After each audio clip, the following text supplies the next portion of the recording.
What's up, you guys? Welcome back to my channel. I hope you guys are having a fantastic day. My name is Ashling, and in today's video I'm going to be rating my Anastasia Beverly Hills palettes. Now, I don't have all of the Anastasia Beverly Hills palettes, but I do have 6 of them in my collection, which they're all here. And I just wanted to talk to you guys about the 6 palettes and rating them and telling you guys what I love and what I don't like about them. And I just kind of thought that this video would be helpful. This is actually a viewer requested video. I have been asked by a couple of my subscribers actually, what Anastasia Beverly Hills palettes I recommend, which ones are the best. If somebody wanted to purchase one, what one would I be telling them to get? I'm just going to talk about which ones I recommend and which ones I would say out of my collection that I would avoid. I'm also going to just rate them from 1 to 6 because that's all I have. And I'm going to explain why I didn't purchase some of the other palettes as well, so that you guys can kind of get a bit of more of an insight. Obviously, this is my personal opinion, and not everybody's personal opinion is warranted. This is my personal taste. Maybe this isn't to your taste and you would completely rate these in a different order. And it's also how often and regular I use these palettes as well. So that's the reason why I've put them in this order and what I think of them. So if you guys are interested in seeing what I think of Anastasia Beverly Hills palettes and how I rate them, then just keep on watching. I'm going to start off with my number 6 position, and I'm going to talk about the Subculture palette. So this is possibly my least used palette out of the 6 that I'm going to talk about today. It's not my least favorite though by any means. The reason why I'm not rating this higher is mostly because of you guys watching as viewers. If you guys are watching this wanting to know what to purchase, I would say this would probably be the last one I would recommend. I would least recommend this palette because of the formulation problems with this palette. Now, my palette performs amazingly well on my eye if I use the right brushes and I use the right amount of shadow. And what I mean by that is literally dipping my shadow in like the tiniest amount and then applying it. So you guys can see I have an awful lot of love for this palette. I've used it quite a lot. I've hit pan on one shade. This one here has had a good dent taken out of it. So has New Wave and so has Axis. I really do think that the shadows are incredibly beautiful. However, it is not to everybody's taste. They're difficult to use. This is not a noob palette. If you're just getting into eyeshadow, this is not something I would ever recommend to somebody because it is quite tricky to use initially, and I wouldn't want you guys to like rush out and spend like 40, I think they're like 40 to 50 euro depending on where you're buying them and kind of how long the palettes have been out and if you can get a discount, etc. They're roughly between 40 and 50 euro. So I wouldn't recommend for you guys to rush out and spend that much on this palette if the shadows, number 1, do not appeal to you, and number 2, you're not really familiar with like formulas and blending and how much to use of an eyeshadow. I'm not saying that you can't learn. Of course you can learn, but it's just not something I would recommend to somebody just starting out. I just really wouldn't. And if this is your first Anastasia Beverly Hills purchase, this wouldn't be the one I would go for. The shades are sensational in this. Like, I am obsessed with the shades. I'm obsessed with this palette. I love it. And I think that the shades are probably the most unique. And when this came out, I actually thought like, wow, that's just such a new, it's an interesting, it's a lovely palette. It's something different. It's something we haven't seen before. But unfortunately from this palette, there was an awful lot of inconsistencies with it. There was an awful lot of formula problems. And for that reason, it's getting my 6th position. I will leave down my full review of it down below. I love this palette, I really do. But it's not something I would like throw into my bag if I'm going on a weekend away or something. It's not really something I could say you would wear every day. It's definitely more of a palette that I would pick up if I'm looking for the green eyeshadows in particular, or maybe something with yellow in it.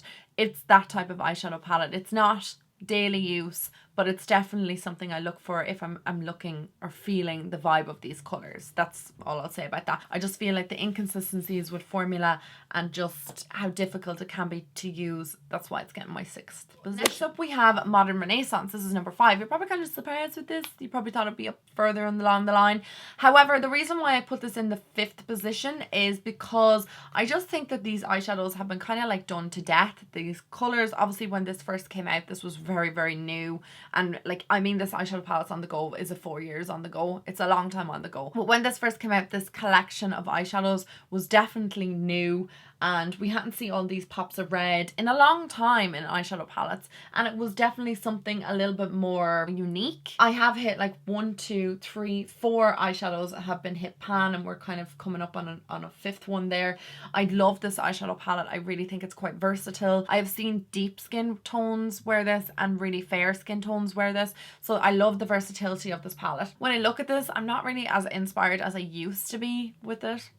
And I just don't feel like it's a palette I would reach into every single day, just because I'm not as inspired by it. However, if you are first branching into getting, you know, Anastasia Beverly Hills, and you're more into the red tones, then I would say get this as your first eyeshadow palette. However, if you're not really into red tones and you're more into like neutral or everyday eyeshadows, then I will explain which one I would recommend. It's a great palette. The eyeshadows perform amazingly well in this. This was my first Anastasia Beverly Hills experience. I'd never tried any of her palettes before this, and I really loved the formula of them, and I loved how blendable they were and how creamy they were and buttery, and they were just really easy to use for somebody who was just, you know, getting into makeup. Well, I wasn't getting into makeup, but I had never really tried that many high-end eyeshadow palettes at the time. Like I feel like I only had maybe like an Urban Decay, a couple of Urban Decay palettes, but I don't feel like I had that many high-end palettes. This was a real treat of a palette when I first tried it out. I do love the shades, like I said, the reds and the oranges and Cypress Umber. This was the first appearance of Cypress Umber, I think, as well, which is definitely one of my ride or die shadows now. So the shades are gorgeous. They're really warm, and it's just a lovely selection of shades. They go well together. They work well together. It's a very cohesive palette. It's really easy to make looks with it. I just wouldn't like put it as like my top eyeshadow palette, just for reasons like I'm not that crazy into red eyeshadows, but that's just me. Maybe you are, then I would go for that one first. Is the newest Anastasia Beverly Hills palette that I have, and it's from Carli Bybel. It's getting my 4th position, and the reason why I put this in 4th is because I feel like there's a couple of reasons you would pick up this eyeshadow palette. Obviously you're a fan of Carli Bybel and you like the shade selection on the inside, which I actually really do like the shade selection on the inside. So like I said, this is getting my 4th position because I just feel like the eyeshadows in this are not versatile enough to use on different skin tones. And you can argue with me on that if you want, but I just feel like there aren't enough eyeshadows in this for everyone to use. It's not really universal. I feel like this is mostly for my skin tone or paler. I feel like if you've really deep skin tone, you're only going to benefit from a number of the shadows. Like you won't be able to use any of these lighter ones here. Like there's a lot of shadows you're not going to be able to use, but you can obviously use them for pops. So like my Angels and OA, Jodes, Aura, Moo, Mandala, you can use them for pops of colour, but I feel like you'd find it difficult to get a full eye look out of it. And in general, I find it tricky to get a lot of versatility out of this palette. I did review it recently, which I'll link down below so you can watch it again. It's only like a recent video, and I did say that, you know, I loved the eyeshadows in it. I've had an awful lot more time to play around with it. I think that I put that tutorial up like maybe like 2 weeks ago, and I've had this maybe a month. I've had it a while, so I've played around with it a lot, and I feel like I picked this eyeshadow palette up just to create like maybe 2 different looks. So it's not great. Like I would say, if you're not a big fan of Carli Bybel and you're not a big fan of these shades that the Modern Renaissance palette, I would flip them around. So I would put this up higher. Like I would say go with the Modern Renaissance before this. But I really like Carli Bybel. I find these eyeshadows quite wearable on my skin tone, and I really like the collection of eyeshadows that she has in this. So that's why it's getting my 4th position. But you do get what I'm saying about the disadvantages of it. I hope you guys don't think I've been really picky. I'm just being honest about it. I just feel like it's not for everybody. I also feel that very rarely will I just be able to use this palette. I feel like I need to go in with a black sometimes for an eye look, or I need to go in with a different brown. So I need to include other eyeshadow palettes when I use this. But I do love it. Don't get me wrong. I'm trying not to slate it. It is in my 4th position, so I do really like it. I just feel like it's not as versatile as some of the other palettes I'm going to talk about next. I love the difference in shades in this. Like you get like this gorgeous red. I love this gold in it. OA has to be my favorite shade in it. Oh yeah, Bybel. That's a gorgeous shade. Like very unique actually to this palette. So you can see some of the shades there. They're probably not great swatches, but I do have all the swatches of all the shadows in my full review. I do think that they are gorgeous. Like they're really pigmented. You get the same consistency as the other eyeshadow palettes in the Anastasia line, so they're like the same formula and everything, and I love the collection of shades in this, but there are just a couple of things that I just did mention in it as to why I probably would skip on it if you're not a big fan of those shades or you're not a massive fan of Carli Bybel. So next up in my third position, and I hemmed and hawed over this because I wasn't sure whether I wanted to put the second or third, but I said I'd put a third and I'll explain why later, and it's the Sultry palette. So this is what it looks like on the inside. I love this palette. I cannot stress how much I love this palette. This is just such a beautiful, beautiful eyeshadow palette. It is cool toned, which I love about it. Obviously there is like a pop of warmth in it, bloom, which I actually very rarely dip into. If I'm looking for a cool tone eyeshadow look, this is the palette that I go to. I love it. This is extremely travel friendly for me because the cool tones are my favorite types of eyeshadows to wear on my eye. I just think that they really make my eye color pop, especially with my hair and everything. I just really like cool tones on my skin and my hair and my eyes. It just looks great.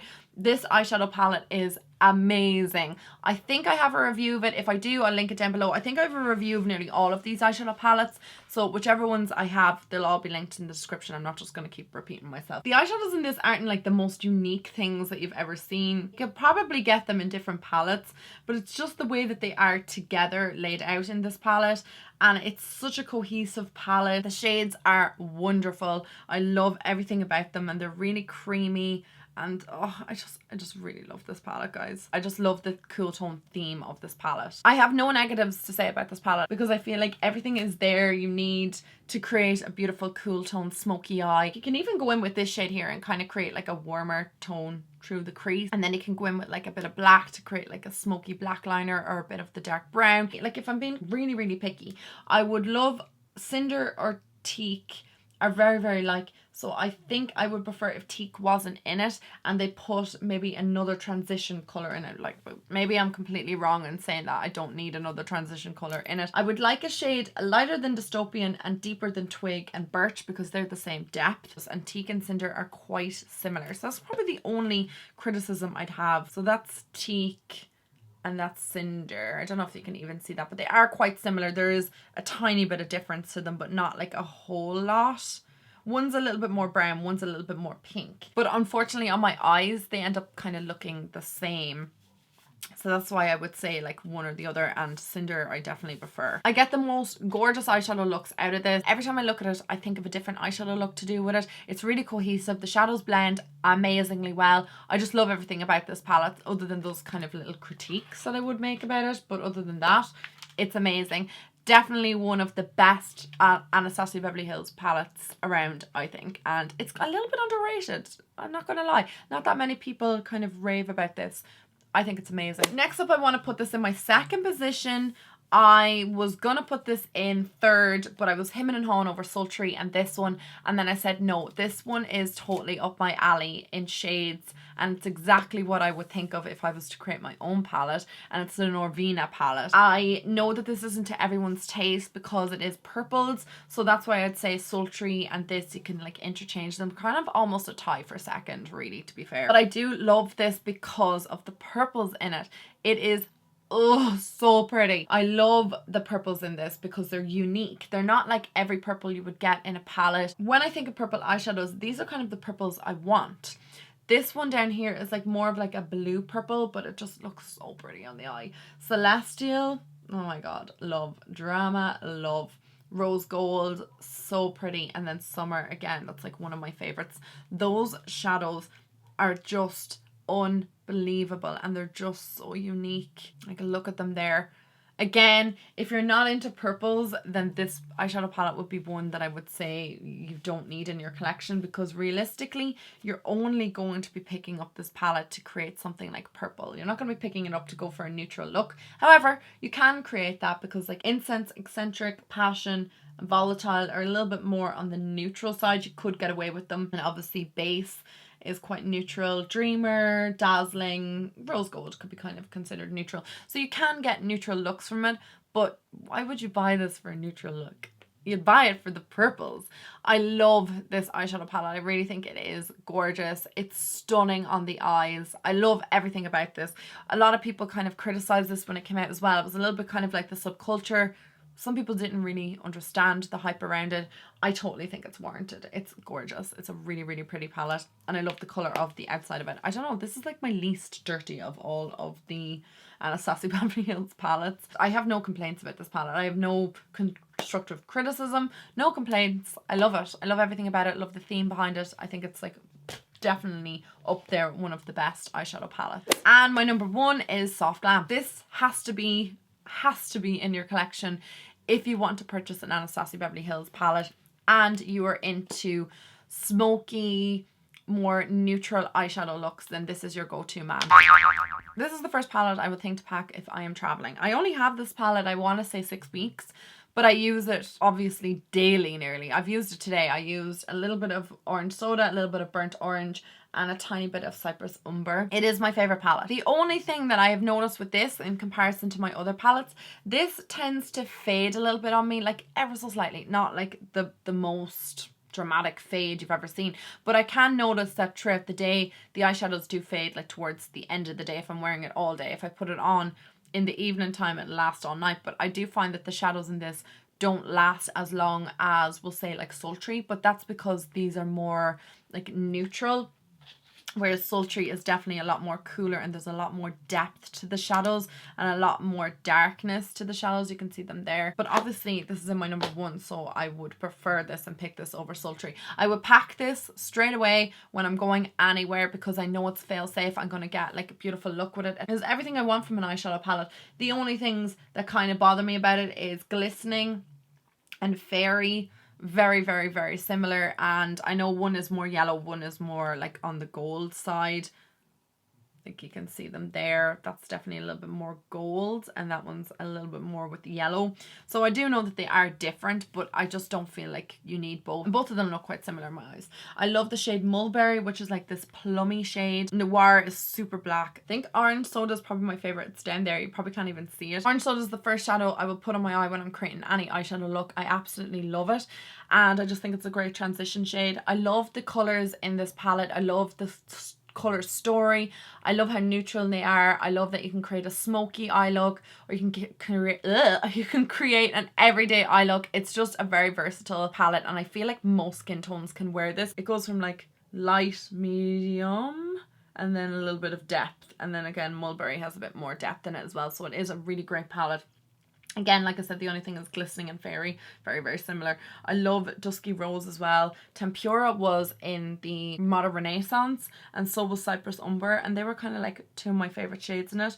But I actually think that this is one of the best eyeshadow palettes around, and I will use this probably forever. And I think if I use this up, I would repurchase it, because it's just one of those palettes that I feel like I need in my collection. And I definitely think it is warranted to be in my number one position. Also, don't forget guys, all those eyeshadow palettes are my own opinion and they're just my own taste. Some of you guys might position them differently if you were scaling them from 1 to 6. I want to talk about a couple of the other palettes. So the Jackie Aina palette, the Riviera palette, and the Prism palette. I think I'm missing another one. Is there another one? I know Norvina's come out with her own ones as well. The reason why I didn't pick them up was the Jackie Aina palette. I just felt like I had just gotten Soft Glam at the time. Like, that's how recent I own Soft Glam. And I, to be honest, was a bit overwhelmed with the amount of releases that were coming out from Anastasia. I didn't pick up the Riviera because it just wasn't my cup of tea. I knew I would only use those colors maybe in the video, and then I would probably never use them again. And then her new palettes that she's come out with, I just haven't had time to actually sit down and look at the palettes before purchasing, because I just feel like Anastasia is pumping out products, so I'm just kind of a little bit overwhelmed with the amount of products that are coming out, so that's just why I haven't picked them up.